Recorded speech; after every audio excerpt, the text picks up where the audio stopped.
everyone and welcome back. My name's Becky and this is The Haunting Chronicles, where we cover all things mysterious, criminal and haunting. I'd just like to add a disclaimer that this channel is recommended for mature age listeners. Listener discretion is advised. Okay, tell me if this one makes sense to you.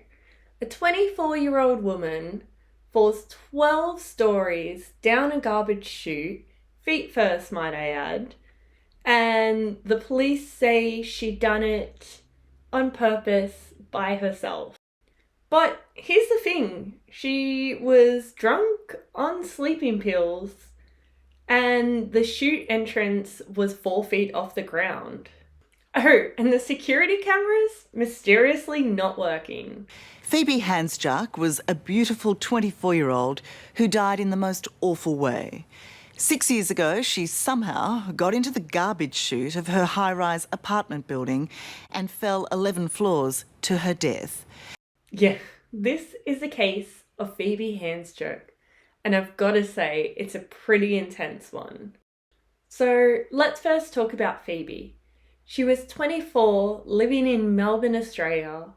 By all accounts, she was artistic, funny, had a bright future ahead of her. But she did also have her struggles. She battled depression, had issues with alcohol, and was on numerous prescription medications to try and cope.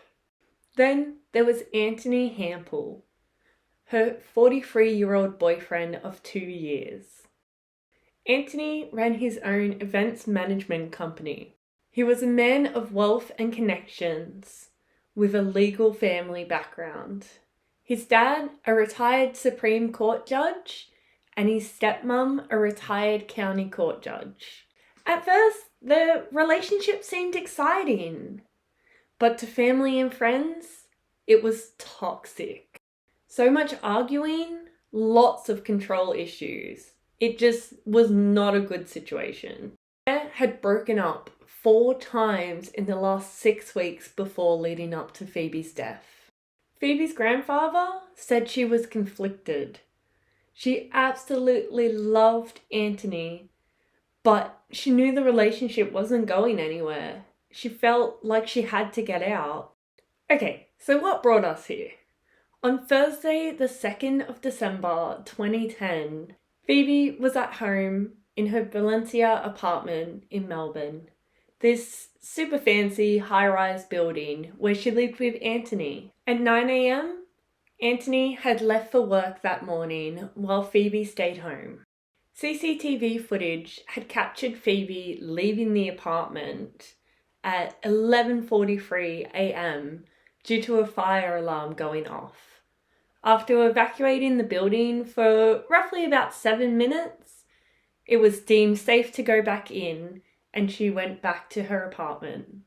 Unfortunately, this footage was the last time Phoebe would be seen alive. When a fire alarm at 11:43 a.m. has the entire building evacuated. But it's a false alarm and she returns to the building 7 minutes later. For the next 6 hours, Phoebe isn't seen or heard from. Sometime that evening, something happened. Just after 6 p.m, the security records had showed that Anthony had returned from work.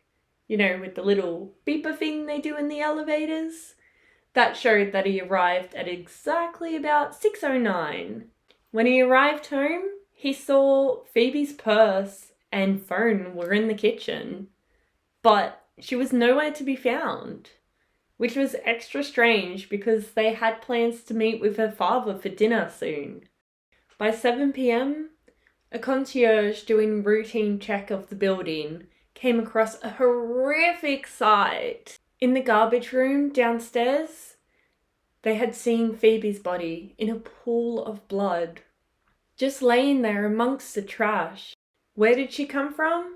They assumed she had fallen 12 stories down the trash chute. Toxicology report later showed that she had 3 times the legal limit of alcohol in her system. She was 0.016. On top of that, she also had a drug in her system called Stilnox. It's exactly like a sedative that helps you sleep, a sleeping pill. And then at 8 p.m, so we're 2 hours now after Anthony had returned from work, he orders takeout food for himself. Just himself. He hadn't called any family, hadn't tried to call Phoebe to see where she was at. It all seemed very strange leading up to it. And then on top of that, it wasn't till the delivery man came and dropped off his food that he had mentioned that there was police in the lobby. So Anthony thought he would go down and report Phoebe missing.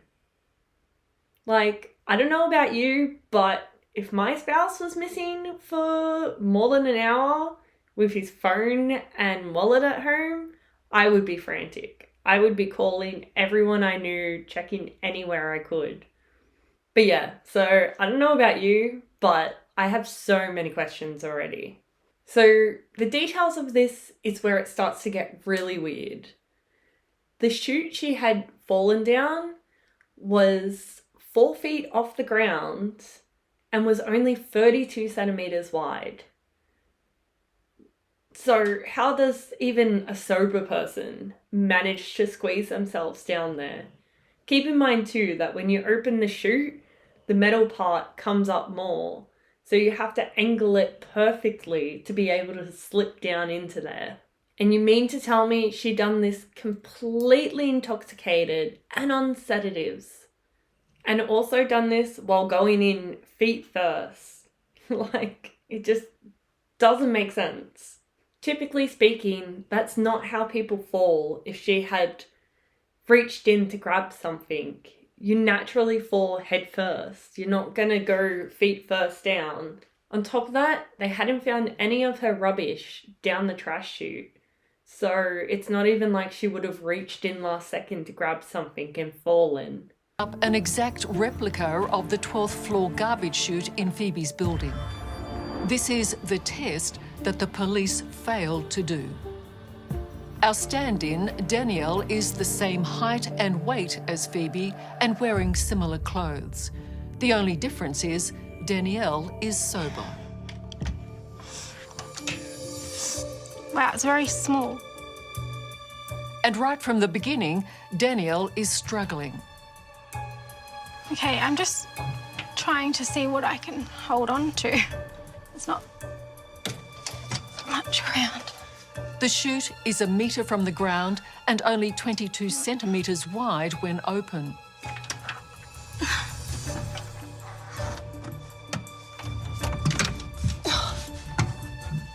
It's very tight.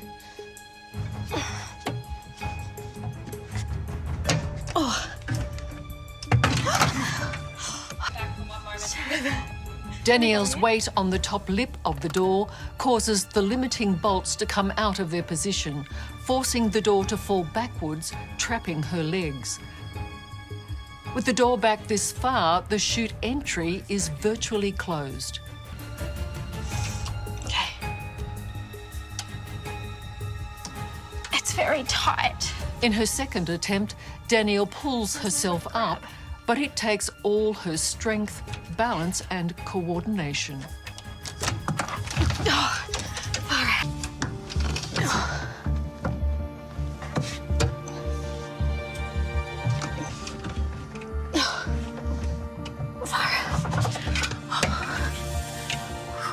It's very, very tight. Keep going. It's closing on me. It's a... And with limited movement, Danielle can only slide down the chute with her arms above her head. So let's talk about her apartment, right? You would think, okay, this is a tragic accident, so it would all be centered around the trash chute. But yet, there was strange things in her apartment that night too. Well, when the police got to Phoebe's apartment, they found blood. They found it on her computer desk, on a door frame in the hallway, and all over her keyboard. There was also a shattered glass on the floor and another glass in the kitchen with blood in it. On top of that, there was 2 empty glasses laid out on the table.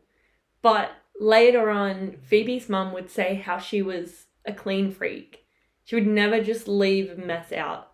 Her house pretty much was like a display home. And we go back to the weird part about her shoes, her purse, her phone. Everything was still left in the apartment.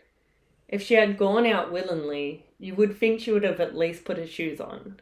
And yet, despite all this, police kinda just shrugged and said, it looks like an accident.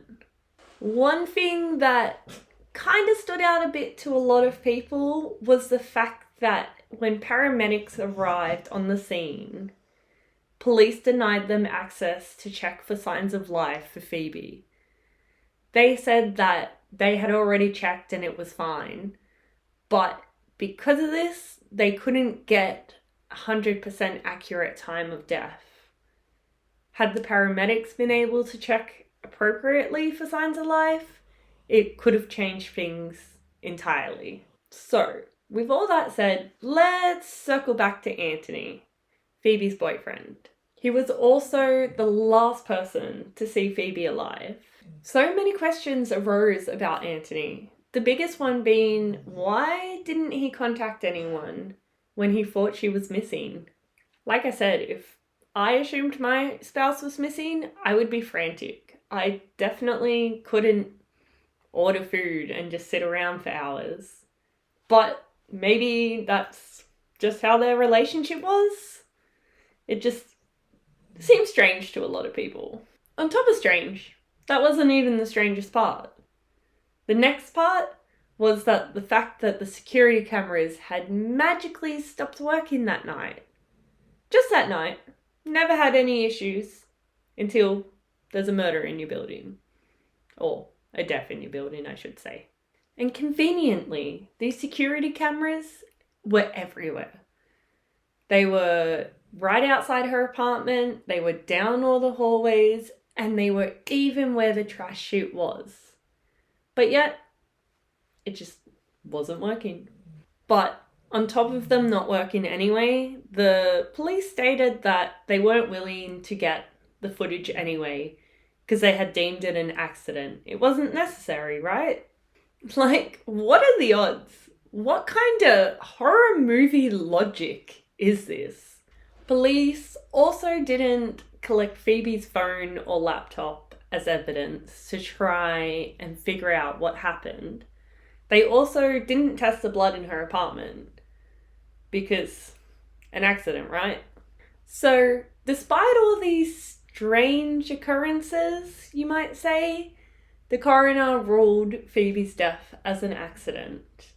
She had simply gotten drunk, taken too many sleeping pills, climbed in feet first into the chute, and unfortunately fallen to her death.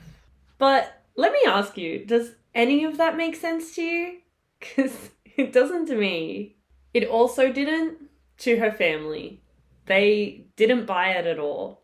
Experts they had brought in later on also didn't buy it. Phoebe's family had gone into great lengths to figure out what happened to her. One thing that also really stood out was the fact that her clothes were pretty clean, but inside the garbage chute was absolutely dirty. Like, you're telling me she fell 12 stories and didn't collect any dirt on her way down? It just doesn't add up. On top of that as well, Phoebe didn't actually die from the fall. She had died because her leg was severed and she lost too much blood. Phoebe's grandfather, he was an ex-police detective at the time of her murder. So he was definitely in to try and make sure he got to the bottom of this. So one thing he did is he got Phoebe's friends, who were about the same height and build as Phoebe, to try and get down the trash chute. With safety measures, of course. Retired Detective Lorne Campbell was so unhappy with the handling of the investigation into the death of his beautiful young granddaughter, he conducted his own inquiry. 24-year-old Phoebe Handsjuk's body was found at the bottom of a rubbish chute at her luxury apartment in what police ruled was a suicide. But Mr. Campbell tested the theory by using Phoebe's friends, similar in height, weight and fitness, to try to recreate whether it was possible to get themselves into the apartment's chute alone. He even had a replica of the chute built so he could conduct further tests, including whether Phoebe could have been placed into the chute with the help of someone else. They managed to, but it definitely took a lot of strength to manage to do it. And a lot of them said they wouldn't have been able to do this if they weren't sober. There just seemed like too many red flags. And while we're on the topic of red flags, I just want to add a little side note. So in 2018, 8 years after what had happened to poor Phoebe, a model who was living in Melbourne was found unconscious in her parents' home with a gold rope around her neck.